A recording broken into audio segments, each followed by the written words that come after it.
Estás escuchando Vinimos, el podcast sobre vinos, espumantes y bebidas de Marisol de la Fuente.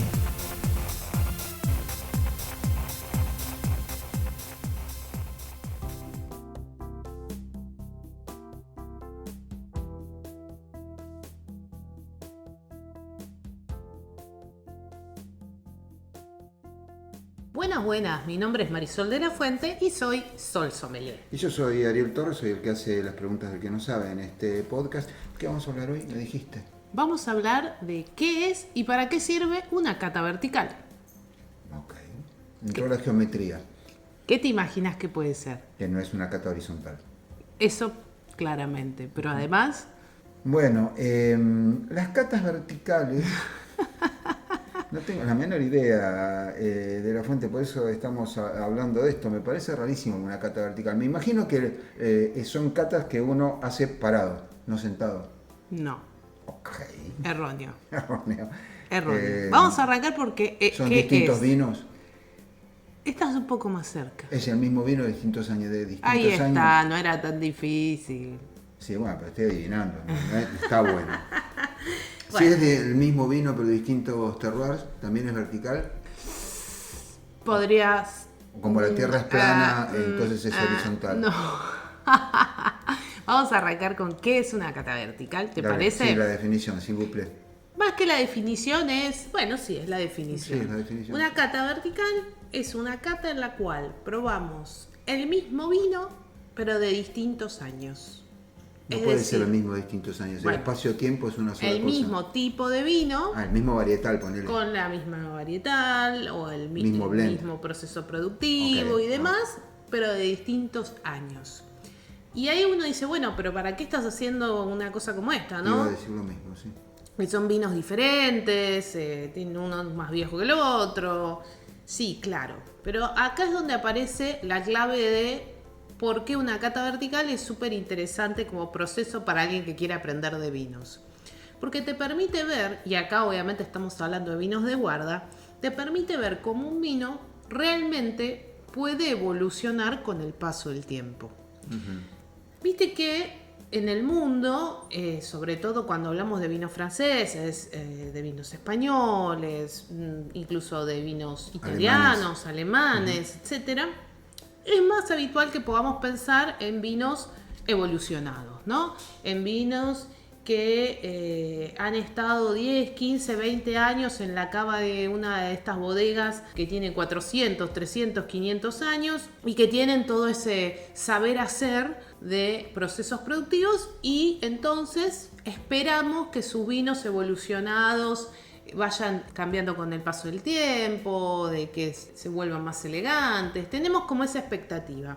Y por ahí, para lo que llamamos Nuevo Mundo, que para mí ya hace rato que dejó de ser Nuevo Mundo en términos de antigüedad, no es tan común que ni los evaluadores internacionales, ni incluso los mismos consumidores, tal vez valoren un vino evolucionado. ¿Por qué? Porque pensamos que los países del Nuevo Mundo no tienen esa capacidad o ese saber hacer de vinos más evolucionados o de guarda, porque es raro que los consumidores compren vinos y los guarden, no es lo más habitual.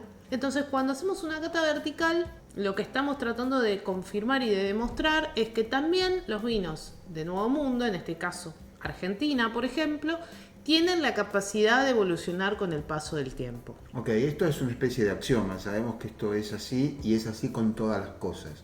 No hay nada que no evolucione con el paso del tiempo.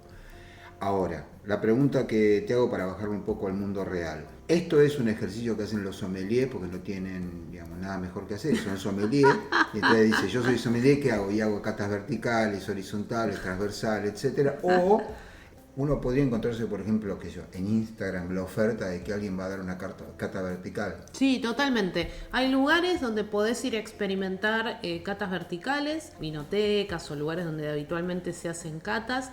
Hay bodegas que te venden hoy, obviamente estamos siempre hablando de precios más elevados porque estamos hablando de vinos conservados, ¿no? Que te venden por ahí 3 vinos en un pack de distintas añadas, el mismo perfil de vino, con la idea de que puedas probar. A mí me parece interesante esta idea de la evolución de los vinos. Vos decías medio en broma, medio en serio, esto es cosa de sommelier.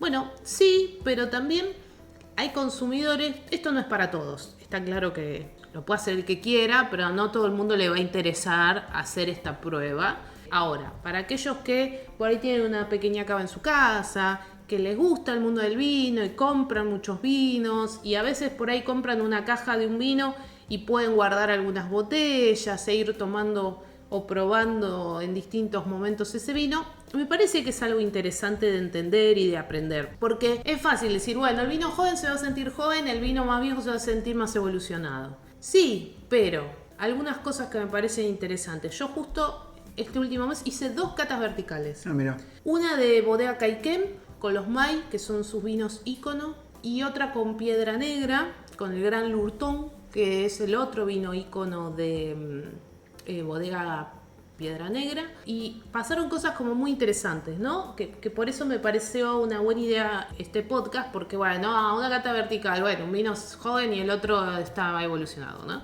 Y no necesariamente es así. Tengo el ejemplo de... Voy a empezar por ahí contando la experiencia con Caiquén, que me pareció súper interesante. Probamos el May 2009, 2011, 2016 y 2019, ¿sí?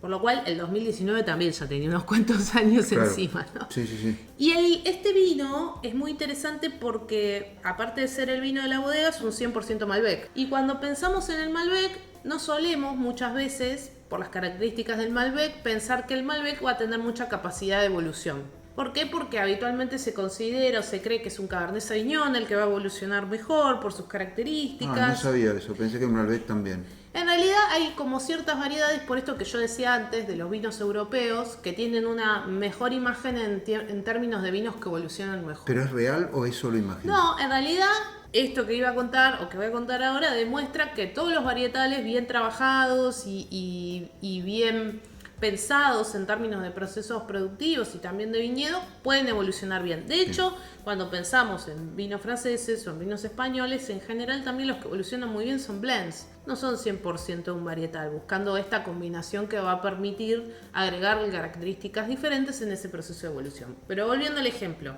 2009, 2011, 2016 y 2019, de un vino 100% Malbec. Y vos decís, bueno, seguramente en el 2019 se sentía más fuerte, más intenso, el 2009 por ahí no tanto. Bueno, sí, pero acá es donde empiezan a aparecer estas cosas maravillosas de la vitivinicultura en Argentina en particular, donde intentamos que los vinos sean lo más parecidos todos los años, pero que de repente te encontrás con un 2009 que fue una vendimia cálida, un 2011 que fue una vendimia fría, un 2016 donde hubo más de 700 milímetros de precipitaciones cuando en Mendoza nunca, o en esta zona en particular, nunca llueve más de 180, 190, y un 2019 totalmente perfecto en clima, en lluvia y en todo. Y vos decís, ¿es el mismo vino entonces? Y yo creo que no. No es esto lo que hablamos siempre del terroir y tal. Exactamente, entonces tenemos... Pero la cata sigue siendo vertical. Sigue siendo vertical porque, bueno, son las condiciones del terroir. Ese suelo, esa altura, ese clima, esas precipitaciones, un proceso productivo que obviamente lo que intenta es lograr la mejor expresión de esa uva para ese vino, para que siga siendo parte del vino ícono de la bodega. Está bien, esto da igual para un ejercicio filosófico que no vamos a hacer, pero si yo ¿Por qué pudiera, no? Dale. si pudiéramos detener el tiempo con el vino que tuvo una cosecha cálida, una vendimia cálida y congelar el tiempo, o sea, tenerlo a 10 años y congelarlo ahí, y el otro congelarlo a los 10 y después mirarlos todos a los 10, serían totalmente distintos aun cuando probable. todos hayan pasado por 10 años de reserva. Así que la cata ya no es vertical, Bueno, son vinos diferentes. Lo que intenta mostrar una cata vertical en realidad es que un estilo de vino, que la bodega dice, este vino tiene un potencial de guarda de 10 años, de 15 años y va a evolucionar bien y demás, es una promesa muchas veces cuando nosotros decimos eso como sommeliers al probar un vino. Este vino está perfecto, está re bien para tomar, pero tiene un potencial de guarda de 10 años, le decimos a alguien que está escuchando nuestra charla. Y es un poco... Yo creo que un salto de fe, ¿no? Yo creo que no. Si salvo, digamos, que sea... Por supuesto que no lo es, pero digo, para el que está del otro lado es como... Pero si vos sabés que ese vino tiene cierto grado de acidez, cierta tanicidad, va a estar estuvo en madera tanto tiempo y durante los últimos 6.000 años estuvimos haciendo esto y nos dio el mismo resultado, si bien es cierto que vos no podés hacer una ecuación como lo harías en las ciencias duras, sí es cierto que hay un principio práctico que te dice que si ese vino tiene ciertas condiciones al inicio, de cómo fue cosechado, el proceso productivo, de cómo se lo reservó, cuándo se lo puso en una botella, etcétera, etcétera, luego de 10 años va a tener una evolución. Y esa evolución va a ir en digamos, no se va a convertir en una gaseosa, ni se va a convertir, por ejemplo, en alcohol puro, no se va a convertir en vinagre y no se va a convertir en plutonio. Esto es lo que digo. Totalmente. Pero... ¿Podés tener accidentes? Sí. Claro. Depende de cómo lo guardes, por supuesto, pero ahí cambian las condiciones del experimento. Exacto. Pero en general vos podés esperar que un vino, o sea, no es un salto de fe.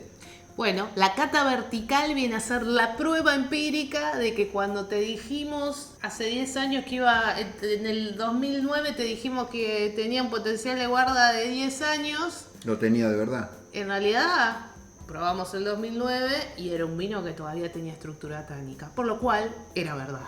Por eso, entonces se Está probó bien, cierto. pero esto viene a esta idea de que uno está haciendo una charla, dando una charla, explicando vinos y le decís a esto que dije antes, le contás a la gente, bueno, la verdad que está bueno, está balanceado, está equilibrado, pero fíjense que por tal y tal característica que tiene que ver con los taninos, con la acidez, con la estructura, claramente este vino tiene posibilidades de evolucionar. ¿Y cuánto? Y podría tener un potencial de guarda de 10 o 15 años. Y la persona te queda mirando como diciendo, ¿y en qué te basas? Bueno, en todas estas percepciones. Eso es lo que hace el enólogo cuando piensa un estilo de vino y te dice, yo creo que este estilo de vino, se puede equivocar, pero su idea o su hipótesis es, yo creo que este estilo de vino tiene un gran potencial de guarda. Yo te lo voy a comparar con lo que hacen los médicos cuando te diagnostican. A ver, te escucho. El tipo te diagnostica y no es que, más allá de que puede hacerte un número de análisis, por ejemplo, un análisis de sangre, una radiografía, etcétera, y puede aparecer inmediatamente. En los casos complejos, acordate de Dr. House, sí. El tipo, sobre la base de su experiencia y su conocimiento, pero sobre la base de su experiencia, dice, y para mí este tipo tiene, qué sé yo, gripe. Sí. ¿Sí? Pero el diagnóstico no es... Por eso no lo puede hacer una máquina tan fácilmente. Hoy están utilizando visión artificial, por ejemplo, para diagnosticar cánceres de piel, pero tiene que al final meterse un médico. Porque estas cosas, no quiero poner en el mismo nivel la medicina, porque hacer un diagnóstico de una persona que tiene alguna clase de síntomas es infinitamente más complejo que anticipar el potencial de guarda de un vino, pero sigue siendo algo que uno sabe porque ha sido así un número de veces en la historia, muchísimas veces, y además porque vos tenés cierta experiencia y sobre la base de tu experiencia vos podés anticipar eso. Totalmente, la experiencia es clave del enólogo y también de la bodega. Por eso yo te decía antes... No, perdón, y del sommelier. Bueno, desde luego, cuando estamos haciendo la cata vertical, sí, desde luego, sí. O sea, sí, ver, vamos a poner este ejemplo. Yo no quiero interrumpirte, yo soy el que no entiende un pomo, pero yo me pongo en esta situación. A vos te traen un vino como sommelier. Te dicen, el enólogo te jura por su mamá y por su familia que tiene un potencial de guarda de 10 años. Y vos como sommelier, él lo sabe, te está engañando, te está dando un vinito. Él lo sabe, pero te pone a prueba. Y vos lo percibís cosas y decís, mirá, este es un vino que no tiene tanino, que está muy ácido, está muy... ¿De qué estamos? ¿Cómo? 10 años, esto no tiene. Vos lo sabés como sommelier. No es que a vos te pueden dar cualquier cosa y vos de cualquier cosa sin tener ninguna base objetiva vas a poder anticipar un potencial de guarda. Vos lo anticipas sobre datos objetivos. Después, por ahí no ocurre, o por ahí ocurre que dura más de 10, dura 20. Exacto. Pues, de hecho, hubo una época de la viticultura argentina cuando se empezó a hablar de varietales, de distintos niveles de vino, donde se hablaba de 10, 15 años de guarda y los vinos se desplomaban. ¿Puede pasar? Sí. No es lo que sucede. Ahora, vuelvo a la experiencia y por eso yo decía al principio que cuando pensamos en un vino de guarda o con muchos años siempre pensamos en Europa, porque obviamente tienen este saber hacer y por eso se los asocia más a estos vinos de guarda, ¿no? Ahora, lo otro que también quiero contar es que se puede hacer cata vertical de blancos, por ejemplo. La otra cata en la que estuve, que fue la de Piedra Negra, probamos el Gran Lurton Blanco, que es un corte friuleano, que es un Tokai friuleano, que ahora se le llama friuleano, por temas de denominaciones de origen y demás, y es un vino blanco y probamos 2014 y 2021 para hacer la comparación. Y estaba el 2014 redondo, con volumen. ¿Qué uva es esa? Es una uva blanca. Ah, es blanco. Es una uva blanca. El sea, friulano era un blanco. Y pasó Es por un blanco. madera. Pasó por un poquito por madera. Es también de la línea Gran Lurton de Piedra Negra. Y bueno, nos vimos cómo había evolucionado. Hay que decir que Piedra Negra es de François Lurton, que es un gran enólogo francés, dueño de bodegas. Él y toda su familia y su padre fue un gran enólogo también. Por lo cual trae el saber hacer y lo trajo a los Chacalles, a Mendoza, y fue uno de los primeros que se llegó a ese lugar, vio desierto, semidesierto, piedras, dijo, pero acá es el lugar para poner mis viñedos, y fue uno de los precursores y pioneros de los Chacalles, ¿no? Dijo, acá es donde hay que poner esta uva. De hecho, muy interesante porque él decía que para él el friulano debería ser como el blanco, como el Malbec es a las tintas, nuestro ícono, el friulano debería ser en las blancas, ¿no? El nombre es muy difícil de pronunciar. Nosotros tenemos el Torrontés, pero es una uva complicada, ¿no? Para los paladares internacionales, sobre todo. Y él decía en esta charla, bueno, el friulano debería ser la insignia blanca de la Argentina. Pero acá la anécdota es 2014-2021, Gran Lurton blanco, impecable, ¿sí? Por lo cual también podrías hacer una cata vertical pensando en vinos blancos. Y después pasó algo también muy interesante, porque probamos Gran Lurton 2017 y en otro fly, y 2 Gran Lurton 2011. ¿Por qué 2? Porque uno tenía tapa rosca y el otro tenía tapón. Mira, corcho. Y todos como los que estábamos ahí dijimos, pero ¿cuál es el precepto que repetimos como letanía?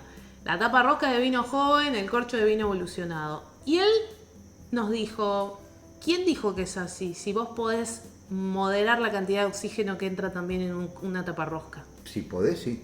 Si podés, no hay diferencia. La idea era que la tapa rosca cerraba de manera hermética. Exactamente. Y no cierra de manera hermética. Sí, pero podría no.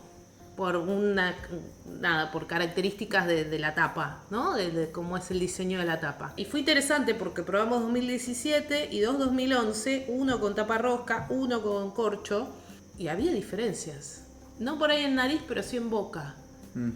Ahí sí estábamos probando 2 vinos de la misma añada con 2 cierres diferentes. Ok, ¿y cuáles eran esas diferencias? No, el 2011, el que tenía tapa rosca, por ahí tenía una acidez un poquito más marcada, por ahí la sensación en boca no era de tanto peso, mientras que el de corcho natural tenía un poquito más de alguna notita más de evolución, tenía un poco más de peso que el que no, el que tenía tapa rosca. Pero bueno, de eso se trata, ¿no? Esto de la cata vertical también. O sea que no es lo mismo. Ahí probamos evolución y método de cerrado.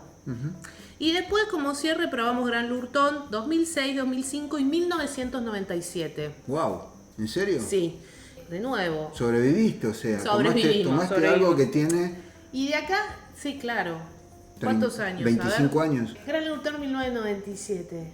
Obviamente tenía notas de evolución, estamos hablando de un vino con 25 años dentro de la bodega, dentro de la botella. Y un vino que además, este en particular, este Gran Lurton, empezó siendo un 100% Cabernet Sauvignon y después con el paso del tiempo empezó a haber algo de corte y de agregado de Malbec y demás. Pero digo, un vino que estaba increíble, fue una de las primeras cosechas de Gran Lurton. La bodega comenzó por allá por el 95 más o menos, todo el proceso. Y fue muy interesante hacer estas comparaciones porque primero lo que decía François, porque la charla fue con François Lurton, era esto es una demostración que los vinos que se producen en Argentina tienen potencial de guarda si están producidos correctamente. ¿Y quién dijo que no? Bueno, hay lo que dije, empezamos este podcast conmigo diciendo, hay una creencia que si sos de viejo mundo haces re bien vinos evolucionados y sos de nuevo mundo sos más bien de vinos Vos lo jóvenes. dijiste, es una creencia. Obvio, pero de vuelta volvimos a la comprobación empírica abriendo una de estas botellas. Y después, interesante, de vuelta, a lo largo de las añadas, las modificaciones, vos fíjate, te voy a decir los años, para que veas que hay años salteados también, porque hubo años donde no se hizo. Lo mismo le pasó con cualquier, no pasa con cualquier bodega. Cuando vos querés preservar las características de un vino que es de tu línea ícono, por ahí hay añadas. Sí, que te salteas porque no está bueno. Que la uva no está en condiciones para ok. lograr ese vino, ¿no? Entonces acá probamos 1997, 2005, 2006, 2 versiones de 2011, uno con tapa rosca y uno con corcho, y un 2017 que era el más joven de todos los que probamos en tintos. Y aún así 2017 no es tan joven. Y en todos encontrabas personalidades diferentes, propias de un vino que fue evolucionando con el paso del tiempo. Y esto es muy interesante porque, como para ir cerrando, funciona como cuando yo hago, no sé, en una de mis catas corporativas, 4 Malbecs y uno es de Salta, el otro es de Jujuy, el otro es de Mendoza y el otro es de Neuquén. Y me dicen, no, pero ¿cómo puede ser? Si son 4 Malbecs y son distintos. Bueno, porque son distintos lugares, distintos terroirs, distintos procesos, etc. En este caso, mismo lugar, mismo estilo de vino, mismo icono, distintos años o distintos sistemas de tapado, de tapón, cada uno diferente en términos de... Es como ir viendo la película pero en fotos. Sí, total, son fotogramas. Son fotogramas de, este debería en algún momento ser como este otro de 1997. ¿Va a llegar así? ¿No va a llegar? Las condiciones que este tiene van a permitir llegar hasta allá y ser como este 97 que estamos probando. Bueno, por lo menos para mí es recontra divertido. Sí, claro que lo es. Y además así también creo que sumas millas porque vas aprendiendo. Ahora, una cosa para terminar, una pregunta de ignorante. Si nosotros tenemos condiciones en la Argentina para hacer uvas que son con piel más gruesa, con más taninos, etcétera, etcétera, ¿no sería más bien al revés que nuestros vinos tienen desde la uva?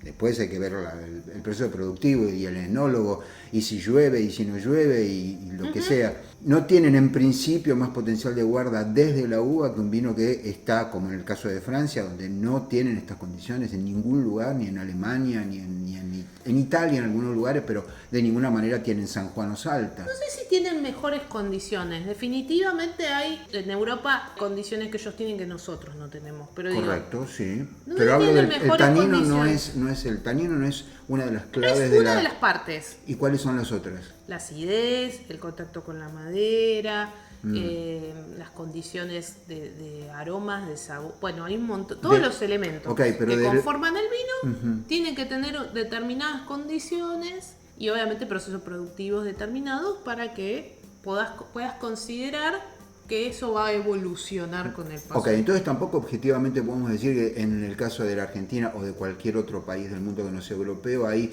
por ejemplo, Australia, estoy pensando, o Napa en Estados Unidos, hay condiciones peores para que un vino bajo ningún punto de vista. No, las condiciones están. El problema creo que es más de marca o de posicionamiento como un país productor de ese tipo de estilo de vino. Y el otro gran problema es que sí es real que en países como el nuestro no hay tantos consumidores de ese perfil de vinos. Estas botellas, que las bodegas las guardan para hacer estas catas verticales y en algunos casos las van sacando y las van vendiendo. El otro que tiene espumantes guardados increíbles es Chandon y las vende y los va vendiendo, o Weinert y los va vendiendo y son botellas que valen, no sé, $3.500, $4.000, pero no hay un mercado tan grande, ¿no? Porque estamos hablando primero de un mercado de lujo, porque obviamente estas botellas deben ser conservadas primero fueron producidas bajo ciertas condiciones y después deben ser conservadas bajo ciertas condiciones. Por lo cual, desde luego en mercado interno no existe un volumen como para que una bodega dedique su energía en ese perfil de vinos, mientras que en Europa hay bodegas que se dedican a ese perfil de vino, ¿no? Pero condiciones, tenemos todas las condiciones para hacer maravillosos vinos de guarda y para tener la posibilidad de ver cómo ese vino evoluciona con el paso del tiempo e incluso, si tenés los recursos, adquirir una de esas botellas y compararla con un vino el más nuevo de esa etiqueta. Si no, vas a una cata vertical cuando la veas en Instagram o cosas por el estilo. ¿Esto se llama? ¡Vinimos! Vinimos, claro que si nos vemos en la próxima. Capítulo.